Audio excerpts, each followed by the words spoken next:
नमस्कार। आज आम एमती गोटे ऐप विषय आलोचना करवा जहाँ आम कंप्यूटर वर्ष वर्ष धरी रही आसी नोटपैड। आमको लगे जे आम यह विषय सबकि जाचु किंतु यार साधारण चेहरा पछरे किछि आश्चर्यजनक शक्ति लुचि रही। केबे भाबिछंती कि जो ऐप को आमे सबुठारु बोरिंग बोली भाबु ताहा भितरे केते कोन लुचि रही थाई पारे। तेबे आसंतु एकाठी मिसी नोटपैड सही अजणा रहस्य को खोजी बाहर करिबा। अच्छा, तेबे पूरा मूलरू आरंभ करिबा। नोटपैड प्रकृतरे कौन? यह हेउची गोटे सीधा सड़क टेक्स्ट एडिटर। एठी कोनोसी बोल्ड, इटालिक बा कोनोसी डिजाइन न थाए, केवल खांटी टेक्स्ट। यह ही एहार सरल परिचय जहाँ आमे समस्ते जानिछु। एहार इतिहास भी बहुत पुराना। भाबंतु तो 1983 मसीहारे MS DOS समयरू यह आरंभ होइथिला। और सेबेठारू आजिर विंडोज 11 पर्यंत नोटपैड सबुबेले आम सहित रहिछि। प्राय 40 वर्ष धरी गोटे ऐप्र तिष्ठि रहिबा सतरे गोटे बड़ कथा। आसंतु एहार सही परिचित क्लासिक इंटरफेस को टिके भल भावरे देखिबा। वर्ष वर्ष धरी एथिरे बेसी किछि परिवर्तन होई नथिला, आउ एही सरलता ही एहार सबुठारु बड़ शक्ति थिला। एहार मुख्यतः तीनोटी अंश देखंतु। एकदम उपरे थाए टाइटल बार, जेउठी फाइल रो ना लेखा होई थाए। ता तळको हेउछि मेनू बार, जहाकी एहार कंट्रोल सेंटर। आउ बाकी जो बड़ खाली जगह ताहा हेउछि टेक्स्ट एरिया, आम लेखापढ़ा पाई कैनभास। एई मेनू गुड़िक आम समस्तंक पाई बहुत परिचित। फाइल, एडिट, फॉर्मेट सबुकिछि एकदम सीधा सड़क। किंतु आधुनिक नोटपैड रे एथिरे किछि बड़ परिवर्तन आसीछि, जहा विषय आमे एबे जानिबा। हाँ, तेबे आसंतु एबे देखिबा विंडोज 11 रे नोटपैड केमती एक नुआ आधुनिक रूप नेइछि। एही परिवर्तन गुड़िक प्रमाण करुछि जे माइक्रोसॉफ्ट एही पुराना आपको आदौ भूली नाही। पुराना एवं नुआ भितरे पार्थक्य एकदम स्पष्ट। विंडोज 11 रे सबुठारु बड़ परिवर्तन हेउछि टैब। एहार माने आमे एबे गोटिए विंडोरे एका संगरे अनेक फाइल खोली परिबा, आउ समस्तंकर प्रिय डार्क मोड भी अछि।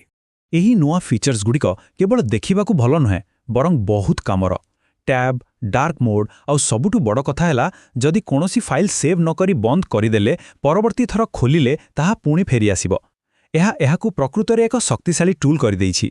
वर्तमान आसिबा सबुठारु मजेदार अंशकू। एबे आमे नोटपैड सही गुप्त शक्ति विषय जानिबा जहाँ अधिकांश लोकंकू जणा न थाए। प्रस्तुत होई जांतु, कारण यह केवल टाइपिंग पाई नुहे, एहाठारु बहुत किछि अधिका।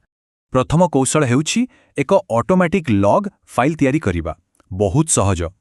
केवल फाइल रो प्रथम लाइन रे बड़ अक्षर रे .log लिखि दियंतु, आउ देखंतु कोन हेउछि। जेतेबेले भी आपण सही फाइलटी को खोलिबे, यह आपे आपे सही समयर तारीख एवं समय जोड़ी देव। मीटिंग नोट्स किंबा कौन काम कले तार हिसाब रखिबा पाई एहार एक चमत्कार उपाय। आउ जदि मझिरे टाइम स्टाम्प दरकार, तेबे कीबोर्ड रो F5 बटन दबाई दियंतु। आमर परवर्ती कौशल बैच फाइल सह जड़ित। एबे यह कौन? एहाकु नहीं बेसी चिंता करंतु नहीं। सरल भाषारे यह हेउछि कंप्यूटर पाई किछि निर्देशर तालिका, जहाकु यह गोटिए परे गोटिए पालन करे। एही किछि लाइन रो कोड को देखंतु। देखिबाकू तो साधारण लेखा भली लागुछि, किंतु जेतेबेले एहाकू एक बैट फाइल भाबरे सेव करा जाए, यह प्रसिद्ध मैट्रिक्स फिल्म रो सेही सबुज कोड झरिबा भली इफेक्ट तैयारी करे। एहाकू तैयारी करिबा भी बहुत सहज। कोडटी को नोटपैड रे पेस्ट करंतु, तापरे सेव एज करिबा बेले गोटिए जरूरी कथा मने रखिबे। सेव एज टाइप रे ऑल फाइल्स बाछिबे, आउ फाइल नाम शेषरे .bat लगेबे। बस एबे फाइलटी को डबल क्लिक करंतु, आउ मैजिक देखंतु। आउ गोटे मजादार कौशल देखंतु। एही VB स्क्रिप्ट कोड व्यवहार करी आमे निज कंप्यूटर को कथा कुहाई पारिबा। हाँ, नोटपैड साहाय्य यह संभव।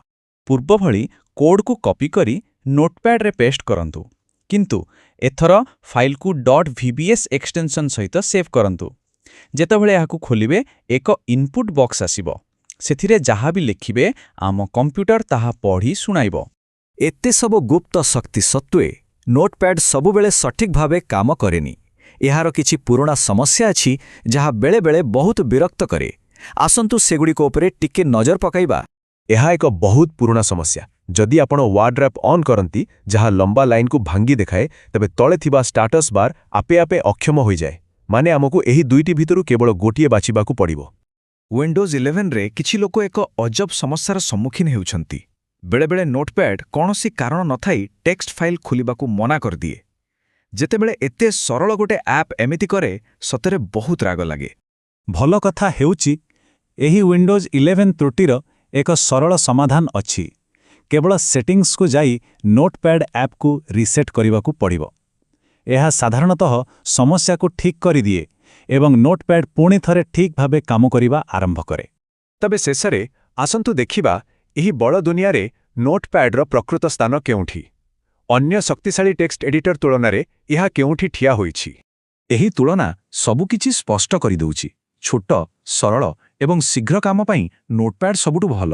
କିନ୍ତୁ ଯଦି କୋଡିଂ ବା ପ୍ରୋଗ୍ରାମିଂ କରିବାର ଅଛି, ତେବେ ନୋଟପ୍ୟାଡ୍ ପ୍ଲସ୍ ପ୍ଲସ୍ ବହୁତ ଆଗରେ। ଶେଷ କଥା ହେଲା ଠିକ୍ କାମ ପାଇଁ ଠିକ୍ ଉପକରଣ ବାଛିବା। ନୋଟପ୍ୟାଡ୍ର ଏହି ଯାତ୍ରା ଆମକୁ ଗୋଟିଏ କଥା ଶିଖାଏ ଯେ ସବୁଠାରୁ ସରଳ ଜିନିଷ ଭିତରେ ବି ଅସାଧାରଣ କ୍ଷମତା ଲୁଚି ରହିପାରେ। ଏହା ଆମକୁ ଚିନ୍ତା କରିବାକୁ ବାଧ୍ୟ କରେ। ଆମ ଦୈନନ୍ଦିନ ଜୀବନର ଆଉ ଏମିତି କେଉଁ ସାଧାରଣ ଉପକରଣ ଅଛି ଯାହାକୁ ଆମେ କମ୍ ଭାବୁଛୁ, କିନ୍ତୁ ଯାହା ଭିତରେ ହୁଏତ ଏମିତି ଅନେକ ଗୁପ୍ତ ଶକ୍ତି ଲୁଚି ରହିଛି?